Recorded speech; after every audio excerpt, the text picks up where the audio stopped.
Орим төрөг эрхэм үзэгчтэй цагийн үрдийн өнөөдрийн зочноор улсын хурлын гишүүн эрүүл мэндийн сайд Чинбүрэн студид өргөдөн ирлээ. Танд бидэнд бас цаг гаргаарсанд баярлалаа. За Чинбүрэн сайдыг ирсэн дээр нь томоогийн нөхцөл байдлыг асуумаар байна. Яг нэг үе бодоход намжиж байгаа. Тэгтэл бас асуудал бол хэвээрээ байна уу? Эсвэл энэ одоо шат дараатаа буурж байгаа дээр ямар ажил арга хэмжээ та бүхэн авч ажиллаж байна?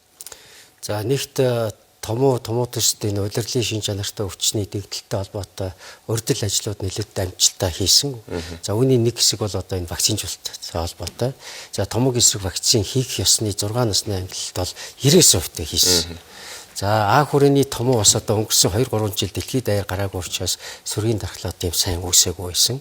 За үүнтэй холбоотойгоор бас ховсол нэлээд өөрчлөлт мутацууд ороод за хэдийн мутацд орсон ч гэсэн бид бас энэ вакцинжуулалт хийсэн өөрөө 60-70% хамгаалж чадж байгаа. За хоёр дахь чухал зүйл бол бид энэ цалинтай чөлөө олох асуудлыг засгийн хурлаар 10 сард батлуулсан. Өөрөө одоо бас их чухал үүрэг гүйцэтгэж байна. За гурав дахь чухал зүйл бол бид энэ бага ангийн хүүхдүүдийг захин хичээлэлд нь хамруулсан. За энэ бас одоо тархалтыг бууруулахад чухал үүрэг гүйцэтгсэн. За хамгийн чухал зүйл бол бид одоо энэ салбарынхаа ачааллыг жигд хуваах зорилгоор өрхийн эрүүл мэндийн төвүүдийн ажиллах цагийг нэмэгдүүлж уртсгсан цагаар ажиллуулсан. Дээрээс нь засгийн газрын нөөц хөрөнгөнөөс тэр бөмбөг төгрөгийн санхүүжилт гаргаж энэ илүү цагийн санхүүжилтийг өгөхөөр тохирсон ачааллыг эмнэлгүүдээр хийж ачааллыг бууруулсан. За дээрээс нь одоо бэлэн байдлыг хангах зорилгоор орд илгээх нөөц боломжуудыг бэлдсэн. Өнөөдөр нэг ч хүүхдийг одоо коридорт хэвтүүлэхгүй байхын тулд зорилго биелэхэд чухал үүрэг гүйцэтгэлээ. Та ажиллаваа 5 сар боллоо. Энэ хугацаанд эрүүл мэндийн сайдынхаа хүрээнд ямар ажлуудыг хийж амжив? За 5 сарч бас дорол өнгөрч гинэ. Ингээл эргээл харахад одоо аль хэдийн 5 сар өнгөрцөн байна. За мэдээж зандан шатар тэргүүтээ засгийн газар байгуулах бидний одоо эрүүл мэндийн салбарт хамгийн долоочийн асуудал улаан борхны тархалт байлаа тийм ээ. Өдөрт 300-аас 500 хүүхдүүд ч голдоо хүүхдүүд нь тэгээ дээрэс нь эрчим тэмцэлгээ намсгалын аппарат ухаангүй дүүрсэн ор хүрэлцэхгүй асар хүнд одоо байдалтай байсан бол бид одоо нөхөн вакцинжуулалтыг дархлаажуулалтын ажлыг нэлээдгүй эрчимтэй хийлээ. За үүний үр дүнд манай одоо эрүүл мэндийн салбарын эрвэг тэрвэхээр бүгдээр ажиллаж вакцинжуулалтыг амжилттай хийгээд эцэг эхчүүд тийм ээ аав ээжүүд за дээрэс нь өвөө эмээнэр бас их идэвхтэй оролцож энэ вакцин хийх боломж олгосон өөрөө бид одоо наадмын үед одоо энэ улаан борхноо нэлээдгүй дарж авсан чухал зүйл байлаа. За дараагийн асуудал бол бид одоо 5 сарын хугацаанд 2 төсөв баталсан сайд болчихлоо шүү дээ. Тийм ээ. Төсвийн тодтгол орлоо, эдийн засаг хямралтай байгаа, нүүрсний үнүүсэнтэй холбоотой бид 3.5 их 80 төгрөгийн хэмнэлт хийсэн төсөв баталсан. Энэ нь өөрөө буцаад л эрүүл мэндийн салбарт санхүүжилтийн механизмд дутагдал үүсэх, санхүүгээ хомих, илүү сахилгатай байх юм нөхцөл бүрдэж байна, тийм ээ. За дээрэс нь одоо 26 оныхоо төсвийг батлаа. Харин 26 оны төсвийн нэг онцлог бол бид одоо эрүүл мэндийн салбарын хөрөнгө оруулалтыг 5.5 дахин нэмэгдүүлж чадсан онцгой чухал зүйл байлаа. Тэгэхээр манай салбарынх нь бас заримдаа буруу ойлгоод урсгал зардал хөрөнгө оруулалт хоёр бол тустай санхүүжилтийн их үүсвэр.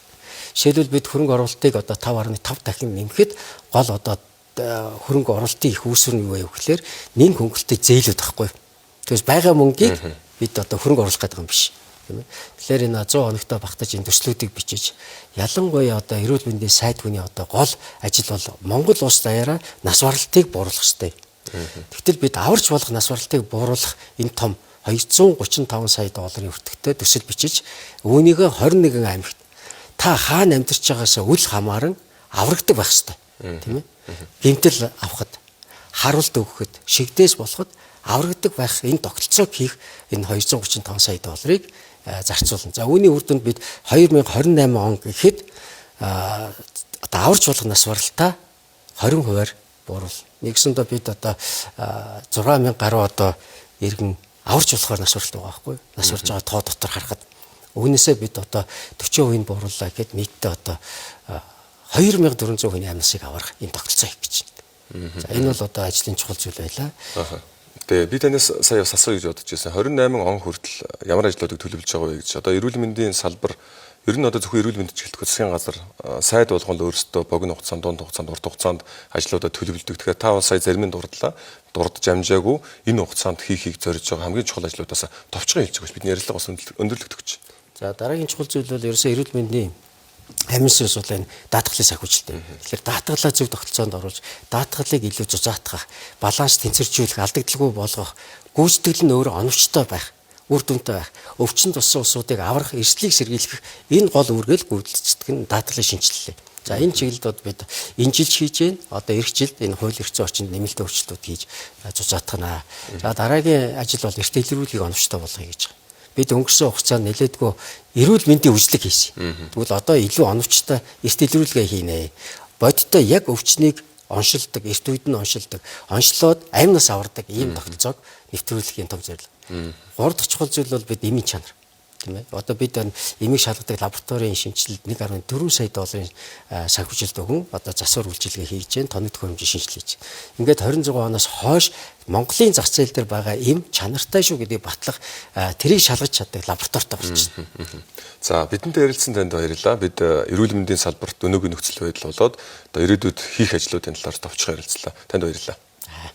За баярлалаа эрхэм үзэгчдээ цагийн үрдийн өнөөдрийн зочноор Улсын хурлын гишүүн эрүүл мэндийн сайд Чин Бүрэн орж ярилцлаа.